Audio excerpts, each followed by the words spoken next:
Hey everyone, so today we've got the Carbon Cub by E-flite. It's a new micro that came out. It has the AS3X technology. Nice little micro plane. There's lots of great things about this plane. So we're going to unbox it, I'll talk about it a little bit, then we'll go out for a little quick flight. It's a little windy today, but with the AS3X technology we should be okay with the little bit of wind we have. So as you can see on the box, it's just a little Cub, and it's got some cool features which I'll go over as we start showing you guys the plane. So first off, in the box, what do you get? Well, obviously, you get the Carbon Cub, and very nice detail on it.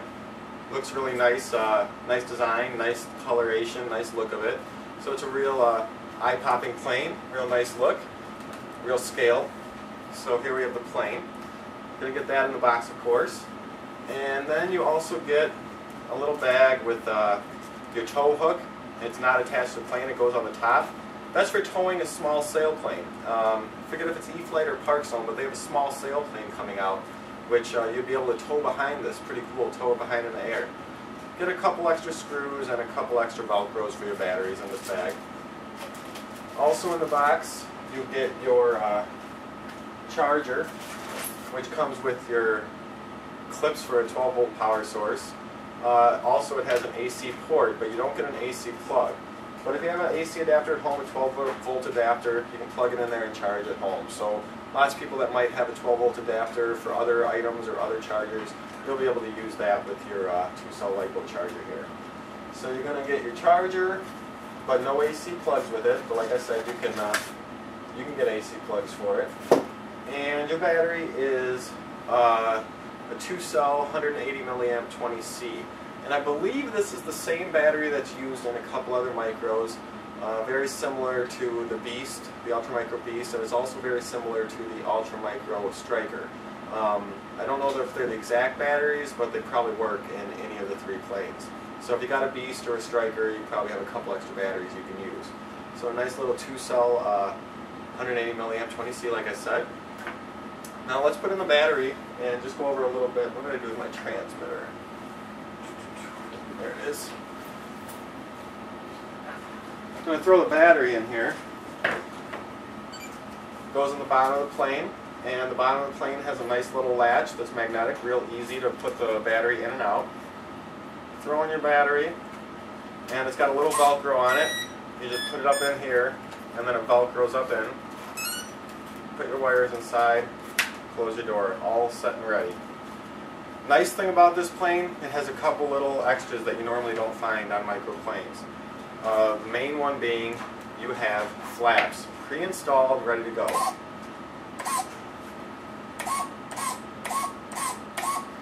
course you got your ailerons, they're nice and big. Your elevator and your rudder, the basic controls for a 4-channel plane. You have a turning tail wheel, which just turns as the rudder turns. You have navigation lights on there, nice little extra, make it look nice, and if you're flying in dawn or dusk, you'll have a nice little lights on there. And one extra thing we said, like I said, you can put your tow hook on top, so if you want to tow a sailplane, you can. And then the last cool thing about it is you can actually put a float set on this. Pretty sure this little bracket placed in the bottom here is where you would start to attach them. And there's like 2 little brackets, I'm guessing that's where the float set would go. But there's an optional float set, so you can actually turn this plane into a float plane. Now this is a micro plane, so you're definitely only going to want to fly it with floats if you got a very calm day and the water is almost crystal clear, you know, like a mirror. You don't want to be landing this little micro plane in choppy water, because most likely you could run into some problems. But there is a float set. Just make sure that if you use the float set, like I said, use it on a very, very calm day. But that's pretty cool to have a micro plane with floats. Optional set, I don't think it's too much, I think it's about 20 bucks. I'm just making that number up out of my head from what I think I remember. But I believe it was about 20 bucks for the float set. And really just a nice plane, lots of expandability. So let's go outside and see how it flies and see what this little plane can do. Alright guys, we got the Carbon Cub. As I said, inside it comes pre-set up with flaps and everything. I'm not going to use them right now in the first flight. I'm just going to get everything trimmed out, but this is the Maiden Flight. So let's see how it flies.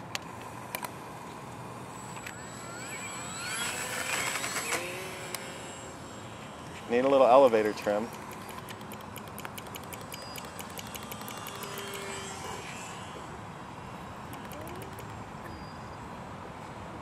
Oh God, I'm lost. Needed a lot of elevator trim. I'm going to actually bring it down and trim the elevator a little bit on the ground here. Let's get a landing though.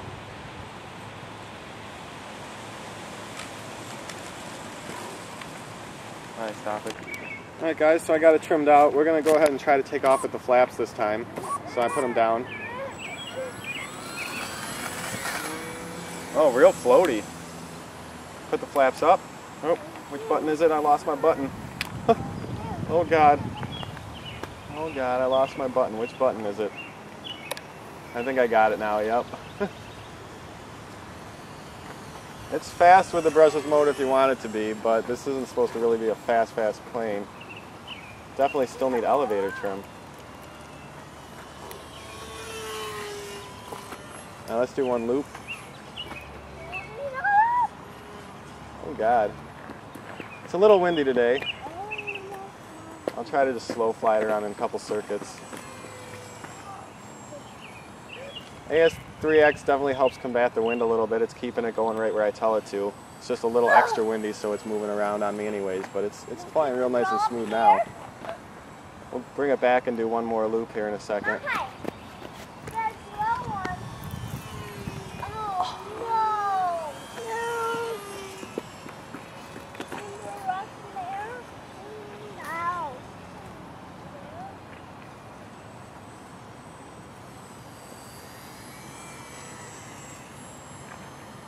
Turns really good with the rudder. Some planes don't turn so good. 4-channel planes don't turn so good with the rudder, but this one actually holds pretty straight and nice. Let's try a roll. Oh, slow. I made it though. I think I got to turn up my rates for inverted, but we'll try one inverted flight here. Oh. It's a little floaty upside down. One more loop. Oh God. Oh, lost it. There it goes. It's coming right at us.